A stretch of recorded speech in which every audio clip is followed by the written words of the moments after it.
They told her to play the violin as a joke, but when she did, the whole room stopped breathing. They didn't even try to hide it. It was fifth period, last row by the window. That's where Nia Forrester always sat. Same spot, same silence, same worn violin case tucked between her knees like it was made of glass. She rarely looked up unless her name was called, and even then, she barely said more than what was needed. Just another quiet kid trying to stay invisible. But that day, she became the center of attention, and not in the way anyone would want. "All right, folks," said Mr. Buckley, the PE teacher somehow in charge of the school's upcoming talent showcase. "We've got spots open. Singers, dancers, magicians, whatever you got, bring it." His voice carried that usual half-joking, half-serious tone, like he wasn't sure why he was even making the announcement. Then came the moment. Ms. Dorsey, the math teacher who always wore the same beige sweater and acted like she ran the building, nudged Mr. Buckley and tilted her head toward Nia's seat. "What about our little violinist over there?" she said, smirking, loud enough for half the class to hear. Buckley chuckled without thinking. "Yeah, come on, Forrester. Show us what that thing can really do. You've been carrying it around all year. Might as well make it worth the wait." The room burst into laughter. It wasn't the kind of laughter that stings immediately. It crept up slowly, disguised as harmless teasing. But Nia felt it for what it really was, a dare. Not encouragement, not respect. Just a joke they assumed she wouldn't understand, or worse, wouldn't mind. Her fingers tightened around the neck of her violin case. She didn't look up. Not yet. In the row ahead, a boy whispered something about cat screeches. Someone else mimicked a screechy string sound. It spread like spilled paint, messy, fast, impossible to clean up. Ms. Dorsey smiled like she'd done something sweet. "Just teasing, sweetheart," she added, brushing it off like it was a feather. That was when Nia finally looked up. Straight ahead. Not at the teachers, not at the kids, just past them. "I'll do it," she said, flat, calm, like she was ordering food at a drive-thru. The room went dead quiet. Even Buckley blinked. "You serious?" Nia didn't repeat herself. She didn't need to. She just slid the violin case off her lap, placed it on the desk, and started filling out the clipboard being passed around. No drama, no eye contact. Just her name, Nia Forrester, on the line. Ms. Dorsey laughed again, but softer now. "Well, that's the spirit, I guess." But behind her smile, there was a flicker of something else. Doubt. Maybe even discomfort. She hadn't expected Nia to say yes. She expected her to shrink. The rest of the day moved on like it always did. Bell rings, lockers slam, sneakers squeak across the halls. But something had shifted, quietly, under the surface. Because here's the thing. They didn't know who she was. Not really. They saw a quiet, black girl who barely spoke, who brought a violin to school like she was trying too hard to be different. They didn't know about the third-floor apartment she shared with her mom and little brother, or how she practiced with a towel stuffed under her door so the neighbors wouldn't bang on the wall. They didn't know that violin wasn't a hobby. It was the one thing she had that felt like hers, and now they were all going to see it. But just because she said yes didn't mean she wasn't scared. Her name wasn't the kind people remembered right away. Nia Forrester didn't stand out in the hallways of Toledo Central Middle School. She wasn't loud. She didn't hang out by the vending machines. And she didn't snap back when kids made slick comments under their breath. She just kept walking, violin case always in hand, shoulders a little tight, like she'd gotten used to taking up less space than she deserved. But if you followed her home, if you walked the 4 blocks from the school, crossed under the faded mural near Collingwood Boulevard, and climbed the crooked stairs to apartment 3C, you'd see the real Nia. Not the girl who barely whispered in class. The girl who lived inside a storm of sound. The violin case clicked open as soon as the front door shut behind her. No snack, no TV, just her music, and the peeling wall in her shared bedroom. Her mom's voice echoed faintly from the kitchen. "That you, baby?" "Yeah." "You eat anything yet?" "Not hungry." "You should eat. Don't make me come in there." Nia smiled, just a little. Her mom always said that, and she meant it, but she never came in, not when Nia was practicing. Her mom, Monica Forrester, worked nights cleaning offices downtown. She left around 6:30 every evening, right after dinner, and didn't get back until just before dawn. Nia knew she was tired. She also knew her mom listened from the other side of the wall every night. That was the rule. No speakers, no headphones, just raw sound. If Nia was off pitch, if her rhythm broke, her mom would tap gently on the wall, 3 times. That meant start over. No anger, no shame, just get it right. Again, her mom would say, even from the hallway. Again, baby. Most nights, Nia practiced until her fingertips went numb. Her violin wasn't fancy. It had scratches from old hands, a loose peg she had to tighten every few minutes, and a bow that frayed at the edges like an old shoelace. But it sang when she played it. It cried. It screamed. It whispered. It was the only way Nia knew how to speak out loud. She had started learning at 7. Her grandfather, who passed away when she was 9, had played blues on a beat-up fiddle. She remembered his laugh, the way his fingers moved like they were dancing, and how he always said, "Let the instrument tell your truth when you can't." So she did. At school, kids rolled their eyes when she pulled out her violin for lunch period practice. Teachers smiled politely but never asked about it. Not until the joke. Not until Buckley and Dorsey turned her whole year into a punchline. But Nia had already been working on something, a piece, one she'd written herself, half classical, half blues, all pain. It had no name. She didn't think it needed one. What it had was feeling, grit, soul, and a secret that only she and her violin understood. Because behind that quiet, behind the tired hoodie and knotted sneakers, Nia Forrester was a storm.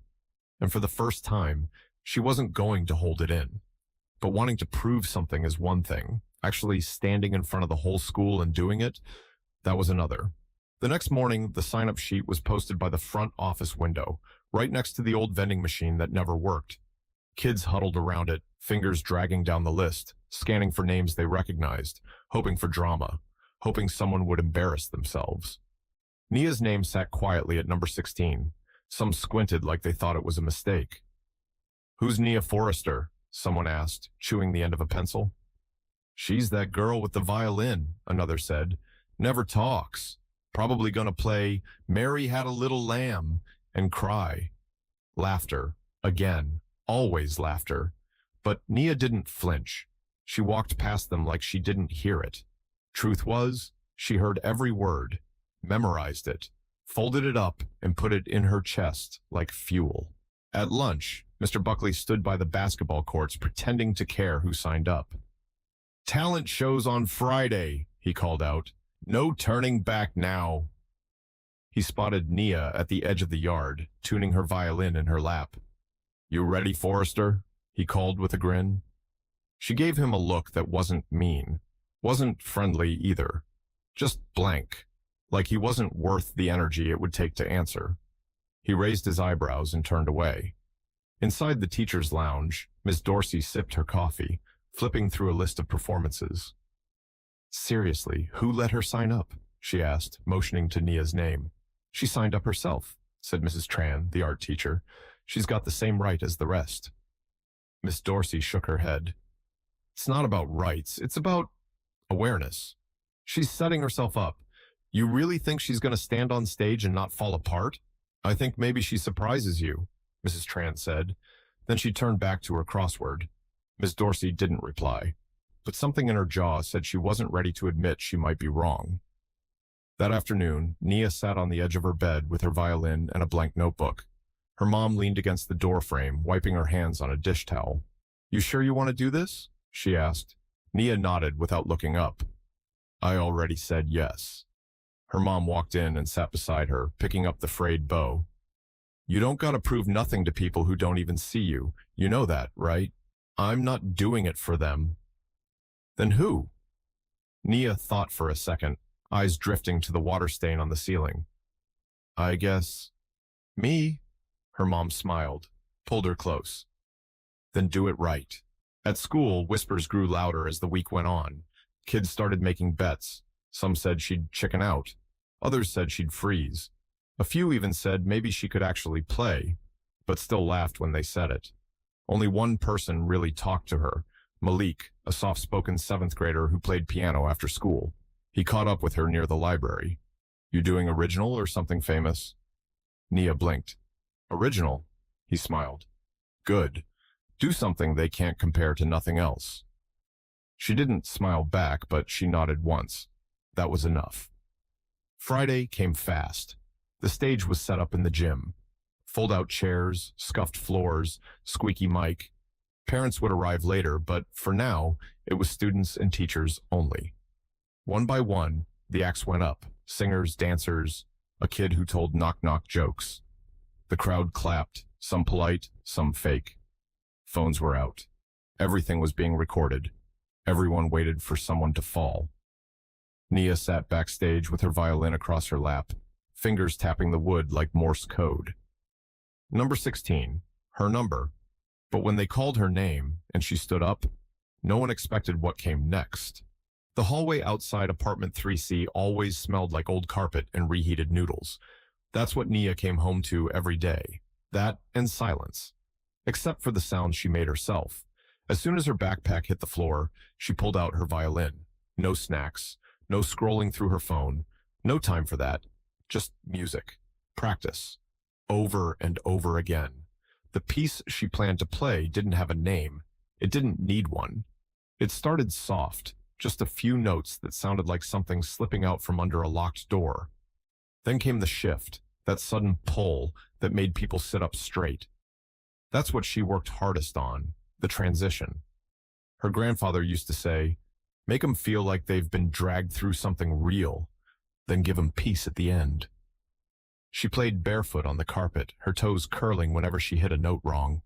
She didn't use sheet music. Everything was inside her head. And her hands? They moved like they'd been doing this for 20 years. But it wasn't easy. Her bow was splitting at the ends, and the E-string buzzed if she pressed too hard. The bridge leaned just slightly to the left. Every couple of hours, she had to retune the whole thing from scratch. Still, she didn't complain.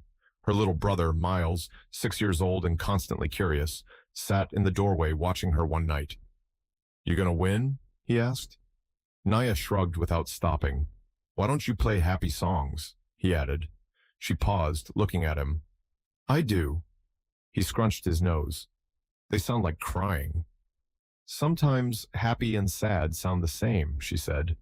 He didn't get it, but he nodded anyway and wandered off.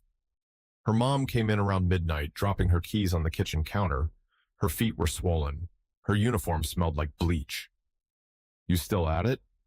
Nia was stretched out on the floor, her violin beside her like a sleeping pet. Almost done. Monica stepped over her and disappeared into the bathroom. When she came back out, she had a damp towel and sat beside Nia, pressing it against her hands. You push too hard, your hands will give out, she warned. They already feel numb. Exactly. They sat there in quiet. Not awkward silence, just the kind you earn after knowing someone forever. You sure about tomorrow? Nia didn't even blink. Yeah? Monica looked at her daughter, the way her eyes didn't flinch, the way her shoulders didn't shake, even though her fingers did. Okay then, make 'em listen. The morning of the show, Nia didn't eat much. Just a dry slice of toast and some water. Her hands were stiff, but she stretched them out over and over again on the way to school. When she got there, the gym smelled like too much floor polish and too many bodies packed into folding chairs. She peeked behind the curtain. People were already there. Whole classes. Teachers. Staff. The janitor. Even the assistant principal, standing near the back with a clipboard. And phones. Everywhere. It wasn't nerves that hit her. It was heat. Her face flushed. Her fingers shook. Her stomach flipped. 16, someone whispered from backstage. She's number 16.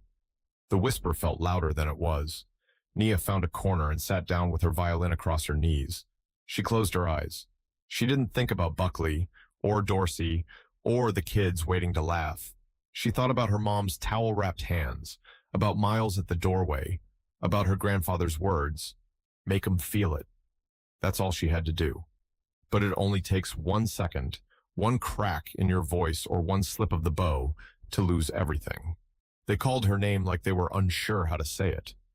Next up, Nia Forrester? The room didn't clap right away.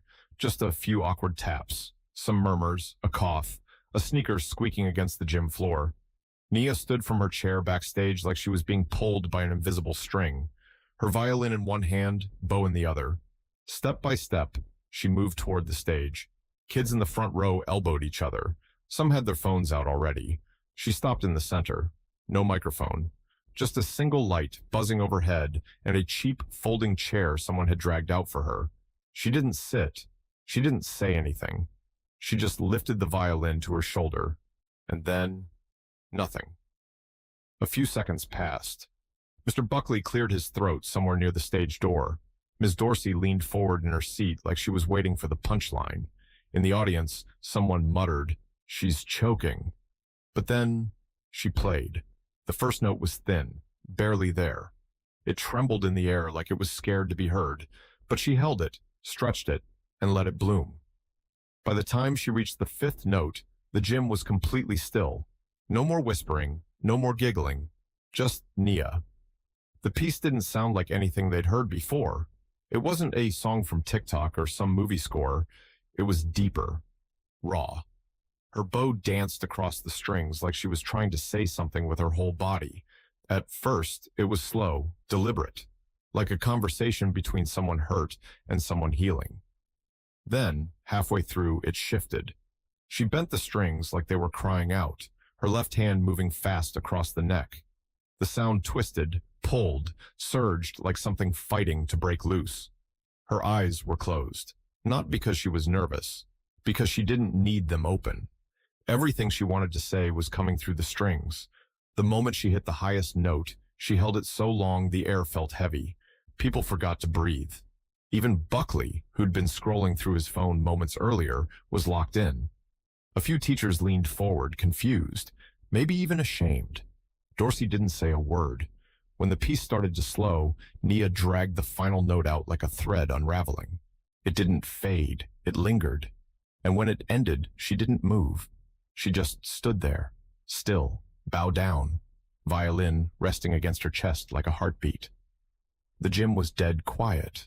And then, slowly, one clap from the back, then another, then a few more, then the whole room. No one was yelling. No one was laughing. They were clapping like they didn't know how else to respond. Some kids looked down at their phones, ashamed they'd even recorded her expecting a train wreck. Malik, seated near the middle, stood up first. Then a few more followed.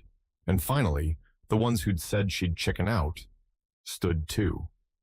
When Nia walked off stage, she didn't smile. She didn't cry. She didn't need to. She just held the violin a little tighter.